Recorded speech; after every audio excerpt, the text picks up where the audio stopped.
अब हम quadratic equation के वर्ड से प्रॉब्लम देखेंगे।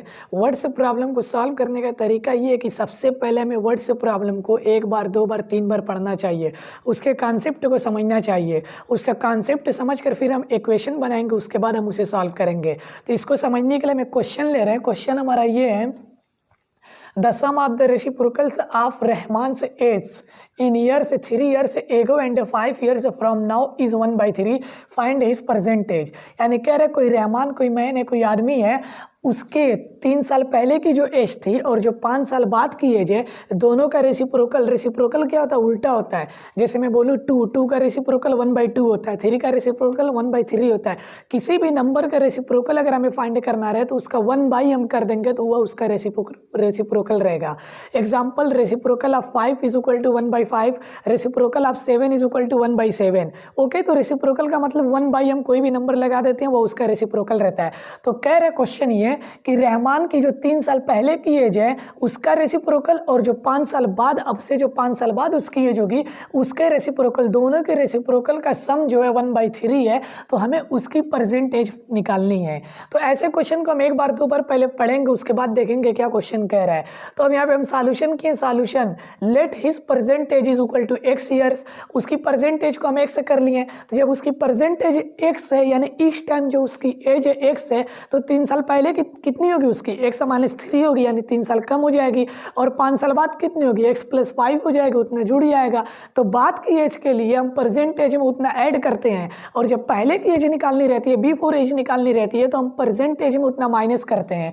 जैसे यहाँ हिज एज 3 ईयर्स एगो कितनी हो जाएगी? x - 3, क्योंकि इस टाइम उसकी x ईयर्स है, तो 3 साल पहले x - 3 हो जाएगी years. Similarly his age 5 years later, यानी आफ्टर 5 ईयर्स से क्या हो जाएगी? x + 5 हो जाएगी, 5 साल बढ़ जाएगी, ऐड हो जाएगी। अब कह रहा है क्वेश्चन कि इन दोनों का रेसिप्रोकल, यानी x - 3 यानी 3 साल पहले की जो है, जो उसका रेसिप्रोकल, तो x - 3 का रेसिप्रोकल क्या होगा? 1/x - 3, क्योंकि रेसिप्रोकल निकालने का तरीका होता है 1 करके 1 नंबर हम लगा देते हैं। और इसका रेसिप्रोकल क्या होगा? 1/x + 5 होगा। तो इन दोनों के रेसिप्रोकल का सम का मतलब बीच में प्लस लगा देंगे। कह रहा है कि इन दोनों के रेसिप्रोकल का सम 1/3 है। ये हमारा स्टेटमेंट बन गया अकॉर्डिंग टू क्वेश्चन। अब इसे हमें सॉल्व करना है। अब यहाँ पे एक चीज़ हमें ये भी नोटिस करना है कि एग्जाम में हमारा क्वेश्चन डायरेक्टली ऐसे भी आ सकता है। ये स्टेटमेंट वगैरह नहीं दिया रहेगा, ओनली दे देगा सॉल्व द फॉलोइंग इक्वेशन, और ये इक्वेशन दिया रहेगा। तो ऐसे इक्वेशन को हम कैसे सॉल्व करेंगे? सबसे पहले हम इसे सॉल्व करेंगे तो ये क्वाड्रेटिक इक्वेशन बनेगा। फिर उस क्वाड्रेटिक इक्वेशन को हम चाहे बाय फैक्टराइजेशन मेथड से सॉल्व कर लें, और यूजिंग फार्मूला सॉल्व कर लें, या बाय कंप्लीटिंग मेथड से सॉल्व कर लें। ये हम पे डिपेंड करता है। तो ये हमारा इतना स्टेटमेंट बन गया था जो अकॉर्डिंग टू क्वेश्चन। अब यहाँ से ऐसे क्वेश्चन को हम, ऐसे स्टेटमेंट को कैसे सॉल्व करते हैं, हमें ये देखना है। सबसे पहले हम x - 3 और x + 5 का एलसीएम ले लेंगे। तो इसके एलसीएम का मतलब होता है जब लेटर के साथ कोई नंबर रहता है, इसको आपस में हम मल्टीप्लाई कर देते हैं। x - 3 और x + 3 इन दोनों का हम मल्टीप्लाई कर दिए आपस में। उसके बाद क्या करते हैं? x - 3 से इसमें डिवाइड करते हैं, तो सेम वाला कट जाएगा, x + 5 बचेगा, और जो बचता है ऊपर मल्टीप्लाई करते हैं। x + 5 से 1 में मल्टीप्लाई करेंगे, x + 5 आएगा, प्लस है यहाँ प्लस हो जाएगा। अब सिमिलरली x + 5 से हम डिवाइड करेंगे इसमें, तो x + 5 कैंसिल हो जाएगा, x - 3 बचेगा। अब x - 3 से 1 में मल्टीप्लाई करेंगे, x - 3 बन जाए x - 3। अब यहाँ पे हम देख रहे हैं x से मिलकर 2x आ गया, 5 में से 3 माइनस होगा तो 2 बचेगा, +2 प्लस वाला बड़ा है, डिवाइडेड बाई। अब x - 3 x + 5 का मल्टीप्लाई होगा, इस x का दोनों में मल्टीप्लाई होता है और -3 का दोनों में मल्टीप्लाई होता है। x का x में करेंगे x² प्लस है प्लस, x का 5 में करेंगे 5x, x का दोनों में हो गया। अब -3 से दोनों में करेंगे, -3 से x में करेंगे -3x, अब माइनस यहाँ प्लस है, माइनस प्लस माइनस, और 3 5 जो 15, तो ये नीचे का मल्टीप्लाई हो गया। अब यहाँ इज इक्वल टू 1/3। अब यहाँ पे हम देख रहे हैं क्रॉस मल्टीप्लिकेशन हो जाएगा, मीन्स 1/3 यहाँ पे, 3 यहाँ डिवाइड में इधर आएगा मल्टीप्लाई हो जाएगा, और ये पार्ट से यहाँ क्या है, डिवाइड में उधर जाएगा मल्टीप्लाई हो जाएगा। तो हम 3 को इधर लेके आए, 2x + 2 multiply by 3, 2x + 2 multiply by 3। अब यहाँ पे हम देख रहे हैं ये पार्ट उधर जाएगा तो मल्टीप्लाई होगा 1 में, जब 1 में मल्टीप्लाई करेंगे तो ये जस का तस रहेगा, क्योंकि 1 में किसी भी नंबर से हम मल्टीप्लाई करते हैं तो वही नंबर आता है। तो ये क्या है, x² + 5x - 3x है। 5x - 3x का मतलब क्या हुआ, 2x हो जाएगा। यहाँ पे हम डायरेक्टली 2x लिख दिए, और -15 है हमारा, -15 1 में मल्टीप्लाई करेंगे तो यही आएगा। अब 3 से दोनों में मल्टीप्लाई होगा, तो 3 से हम किए 3 2 जा 6x प्लस है प्लस 3 2 जा 6 is equal to x square है प्लस 2x है माइनस 15 है। ये हमारा जो पार्ट था उसे हम उतार लिए।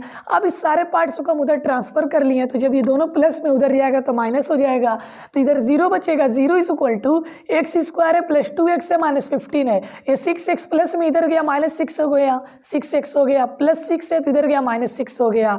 0 is equal to x square है, अब 2x और 6x आपस में सॉल्व हो जाएगा क्योंकि दोनों x वाला है, तो 6x में से 2x माइनस होगा क्योंकि निगेटिव है ये, तो 6x में से 2x माइनस होगा 4x बचेगा, और निगेटिव नंबर से बड़ा है तो सो यहाँ पे निगेटिव आएगा एक्स स्क्वायर माइनस 4x। अब हम देख रहे हैं माइनस 15 माइनस 6 है, तो जब दोनों नंबर माइनस में रहते हो तो नंबर ऐड हो जाते हैं और साइन निगेटिव आती है, तो 15 और 6 ऐड हो जाएंगे 21 आएगा और साइन निगेटिव रहेगी माइनस 21, यानी हमें मिला 0 is equal to x square minus 4x minus 21। इसी को हम ऐसे भी लिख सकते हैं, पहले इसको हम लिख दें x square minus 4x minus 21 is equal to 0। अब हम देख रहे हैं ये हमारा क्वाड्रेटिक इक्वेशन बन गया, इतना सिमिलर एक क्वाड्रेटिक इक्वेशन मिल गया। अब इस क्वाड्रेटिक इक्वेशन को हम चाहे किसी भी मेथड से सॉल्व कर सकते हैं, हमारे पास 3 मेथड है, हम यहाँ पे बाई फैक्टराइजेशन मेथड से सॉल्व किए हैं। अब यहाँ पे बाई फैक्टराइजेशन मेथड क्या होता है, इसका इसमें मल्टीप्लाई करते हैं और बीच वाले को 2 पार्ट से हम ऐसा तोड़ते हैं कि मल्टीप्लाई करने पर इन दोनों का मल्टीप्लाई आए, तो इसका मल्टीप्लाई करेंगे तो 21 ही आएगा, यानी हमें 4x को ऐसा तोड़ना है कि मल्टीप्लाई करने पर यहाँ माइनस 21 है और प्लस माइनस करने पर माइनस 4 आए। तो हम देख रहे हो नंबर 3 और 7 है, क्यों 3 और 7 का मल्टीप्लाई करेंगे 21 आएगा और 7 में से 3 माइनस होगा तो 4 आएगा। तो अब यहाँ पे हम इसको लिख सकते हैं plus 3x minus 7x minus 21 is equal to 0। ये नंबर हमारा सेम रहता है साइड वाला, बस बीच वाले को हम चेंज करते हैं। अब यहाँ पे ये ध्यान देना है हमें, बड़े नंबर को हम निगेटिव लेंगे, क्यों क्योंकि यहाँ पे निगेटिव है। 7x में से 3x हम माइनस करेंगे तो माइनस 4x आएगा यहाँ पे जितना है। अगर हम 3x निगेटिव लिख दिए हैं और 7x पॉजिटिव ले लिए तब गलत हो जाएगा, क्योंकि तब यहाँ पे प्लस 4x आएगा जबकि हमें निगेटिव आना चाहिए माइनस 4x, इसीलिए यहाँ पे बड़े नंबर को निगेटिव लेंगे। जब इसके बाद हमारे 4 टर्म्स मिल जाते हैं फिर दो में से हम कॉमन लेते हैं। यहाँ पे हम देख रहे हैं x कॉमन, x हम कॉमन ले लिए हैं, ब्रैकेट में क्या बचा, यहाँ x 2 टाइम्स एक बार बचा प्लस है प्लस 3, यहाँ से x कॉमन ले लिए 3 है 3 बचेगा। अब यहाँ माइनस है माइनस, अब यहाँ से क्या कॉमन है 7 हम कॉमन ले लिए तो यहाँ x ओनली x बचेगा। अब यहाँ माइनस की जगह प्लस हो जाएगा, क्यों क्योंकि ब्रैकेट के बाहर जब भी माइनस की साइन आती है तो ब्रैकेट के अंदर की साइन चेंज हो जाती है, यहाँ माइनस था तो ऑटोमेटिकली चेंज हो जाएगी प्लस हो जाएगी। और 21 में से हम 7 कॉमन लेंगे तो 3 बचेगा, क्यों क्योंकि कॉमन निकालने का मतलब क्या होता है, डिवाइड करना, तो 7 3 जा 21। अब हम देख रहे हैं x प्लस 3 दोनों में आई, ये सेम आया, इसका मतलब हमारा फैक्टराइजेशन सही है। दोनों सेम आता है तो फैक्टराइजेशन सही है, अगर सेम नहीं है तो कहीं ना कहीं गलती हुई है। अब x प्लस 3 हम दोनों में से ले लेंगे बाहर तो क्या बचेगा, x माइनस 7 बचेगा इज इक्वल टू 0। जब हम 2 फैक्टर निकाल लेते तो उसके बाद हम वेन करके निकालते थे, वेन एक फैक्टर को 0 के इक्वल रखते थे, वहाँ से x की वैल्यू निकालते थे। सिमिलरली हम सेकेंड फैक्टर को 0 के इक्वल रखते थे, वहाँ से सेकेंड वैल्यू निकालते थे। When x plus 3 is equal to 0, x is equal to हमारा कितना आएगा -3 आएगा। तो अब ये जो x इज इक्वल टू -3 आया ये हमारा नेग्लेक्ट हो जाएगा, क्यों क्योंकि x हमारा क्या है, एज है ना, तो एज किसी की भी एज कभी निगेटिव नहीं आएगी, तो इसे हम लिख देंगे नेग्लेक्टिंग। ये क्या हो जाएगा, यहाँ पे हम ब्रैकेट में दिखा देंगे इसे, यानी कि इसे हम नेग्लेक्ट करने पर ब्रैकेट में यहाँ पे हम दिखा सकते हैं।